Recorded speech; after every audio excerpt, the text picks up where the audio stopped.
자, 오늘 지구촌 메시지는 창세기 50장 1절에서 14절 말씀. 자, 큰 애통입니다. 내 시작은 미약하였으나 너의 나중은 심히 창대하리라 라는 말씀입니다. 오늘은 특별히 야곱이 임종을 하고 이제 큰 장례식이 펼쳐지는 것을 우리는 보게 됩니다.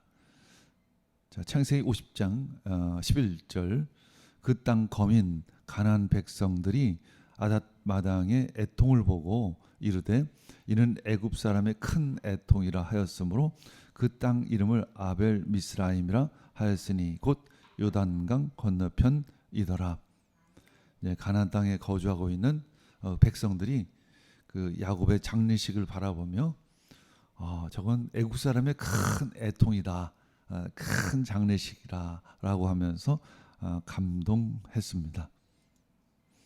자, 큰 애통. 내 시작은 미약하였으나 내 나중은 심히 창대하리라.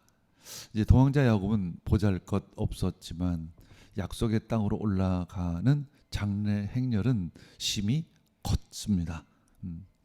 자, 에서를 피해 광야에서 돌베개를 베고 자던 도망자 야곱의 모습을 우리는 기억합니다. 야곱은 그때 외롭고 고독했고 또 강도의 위험과 또 짐승의 공격이 있지 않을까 두려워 떨며 이제 돌을 가슴에 품고 잤습니다. 그때 꿈속에서 베델의 하나님이 찾아오셨습니다. 그리고 약속하셨죠. 28장 14절의 내용인데 너의 자손이 땅의 티끌처럼 많아질 것이며 동서남북 사방으로 퍼질 것이다.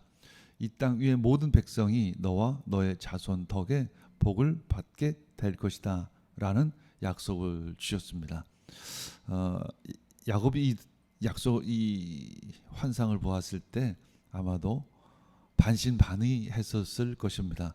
왜냐하면 자신의 지금의 상태가 상황이 너무나도 좋지 않기 때문에 하나님의 약속을 그대로 받아들이기가 너무 힘들었었을 것입니다. 그러나 하나님께서는 이제 그 이상 그 환상을 이루어 가시는 것을 보게 되죠. 이제 70일간의 애도 기간, 이제 야곱이 임종을 한 후에 이제 70일간의 애도 기간을 거칩니다. 이 70일간의 애도 기간이라는 것은 야곱이 왕과 같은 신분이라는 것을 의미하죠. 이제 장례 행렬에는 가족과 함께 이제 바로의 모든 신하와 이제 원로들이 함께 참석을 했고 또 병거와 기병이 호위를 합니다. 마치 요즘에 대통령이 가면 사이렌과 또 많은 경찰차들이 호위하는 것처럼 그런 것들을 연상할 수가 있습니다. 이제 외삼촌 라반의 집에서 종노릇하던 야곱을 이끄셔서 한날의 왕 같은 존귀한 자로 만드셨습니다. 자, 그의 성대한 장례 행렬은 또 어떤 의미가 있을까? 죽은 후에 그렇게 성대한 장례 행렬이 도대체 그렇게 큰 의미가 있을까라는 질문을 할 수 있습니다. 그러나 그 성대한 장례 행렬은 앞으로 이스라엘의 자손이 번성해서 온 세상을 위한 복의 근원이 될 것을 예표하고 있는 것입니다. 하나님은 이 왕의 큰 장례식을 통해 야곱의 12 아들들이 12지파가 되어 한 나라를 이루게 될 것이라는 것, 그리고 그 12지파는 12사도로 이어져서 이제 교회가 세워져서 그 교회로 말미암아 하나님의 나라를 이루어 가실 것이라는 하나님의 뜻이 그 안에 있습니다. 자, 누가복음 13장 29절에 보면 사람들이 동과 서에서 또 남과 북에서 와서 하나님 나라 잔치 자리에 앉을 것이다 말씀하고 있습니다. 모든 나라와 모든 민족이 예수 그리스도로 인해 구원을 받고 하나님 나라의 백성이 될 것입니다. 그것이 바로 이 큰 애통, 큰 장례 행렬을 통해서 주시고자 하는 하나님의 메시지이죠. 자, 자, 1절에서 3절에는 어떤 내용이 있을까? 네, 시신을 미라로 만드는 것은 높은 신분을 의미합니다. 40일 동안 만들게 되죠. 그리고 30일간의 이어지는 애도 기간은 결국 이제 왕의 신분을 의미하고 있습니다.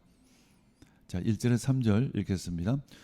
요셉이 아비 얼굴에 굽으려 울며 입 맞추고 그 수종 의사에게 명하여 향 재료로 아비의 몸에 넣게 하며 의사가 이스라엘에게 그대로 하되 40일이 걸렸으니 향 재료를 넣는 데는 이 날수가 걸림이며 애굽 사람들은 70일 동안 그를 위하여 곡하였더라.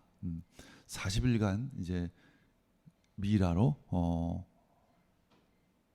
만드는 내용, 그리고 70일 동안 곡하는 그 애곡 기간을 보게 되죠.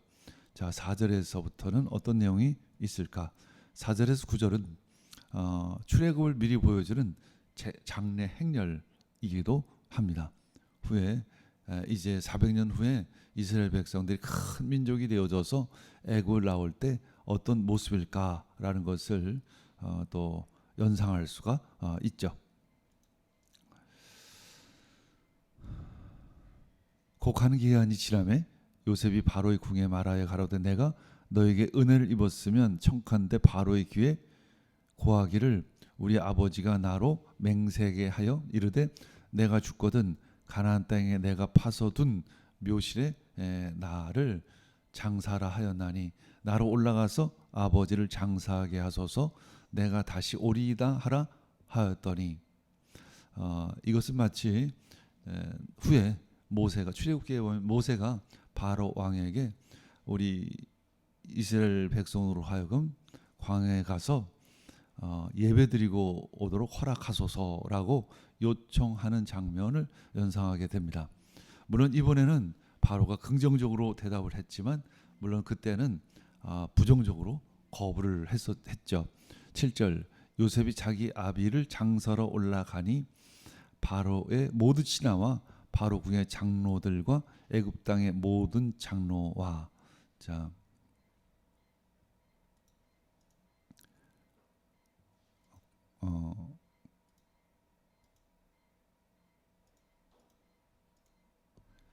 8절 요셉의 온 집과 그 형제들과 그 아비의 집이 그와 함께 올라가고 그들의 어린 아이들과 양떼와 소떼만 고산 땅에 남겼으며 병과 기병이 요셉을 따라 올라가니 그때가 심히 컸더라. 출애굽기에 보면 병과 기병 하면 어떤 현상이 되죠? 출애굽한 이스라엘 백성들을 쫓아갔던 병거와 기병을 또한 연상하게 됩니다. 자, 10절에서 14절에는 어떤 내용이 있을까? 조상의 묘에 장례를 치르라는 유언은 자녀들에게 늘 약속의 땅을 기억하라는 의미입니다. 야곱은 임종 때에조차 자녀들에게 그 약속의 땅을 기억하라는 의미에서 자 힘든 그 장례식을 치르게 하죠. 사실 애굽에서 그곳까지 그 야곱의 시신을 가지고 가나안 땅에 올라가서 장례식을 치른다는 것이 그렇게 간단한 일은 아님에도 불구하고 야곱은 요셉에게 당부를 했었던 것이죠. 자 10절에서 14절 우리 함께 그들이 요단강 건너편 아닷 타작 마당에 이르러 거기에서 크게 호곡하고 애통하며 요셉이 아비를 위하여 7일 동안 애곡하였더니 그 땅 거민 가나안 백성들이 아닷 마당의 애통을 보고 가로되 이는 애굽 사람의 큰 애통이라 하였으므로 그 땅 이름을 아벨 미스라임이라 하였으니 곧 요단강 건너편이었더라. 12절 야곱의 아들들이 분명을 쫓아 행하며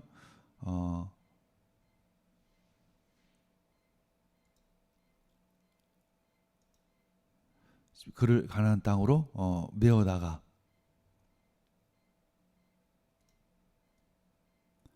마므레 앞 막벨라 밭굴에 장사하였으니 이는 아브라함이 해쪽 속 에브론에게 밭과 함께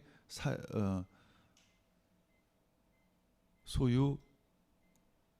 그 다음에 계속 읽어보세요. 매장지를 삼은 곳이었더라. 요셉이 아버지를 장사한 후에 자기 형제와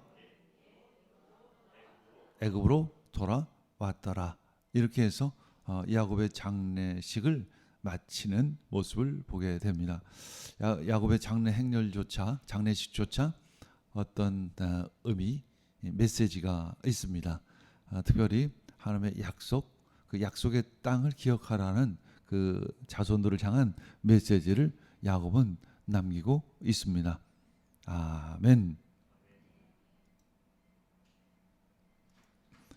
자, 계시록 21장 2절 읽겠습니다. 내가 보매 거룩한 성 새 예루살렘이 하나님께로부터 하늘에서 내려오니 그 예비한 것이 신부가 남편을 위하여 단장한 것 같더라. 우리는 그 새 예루살렘을 소망하며 이 땅을 살아갑니다. 하나님의 나라와 그의 의를 구하며 이 땅을 살아갑니다. 아멘.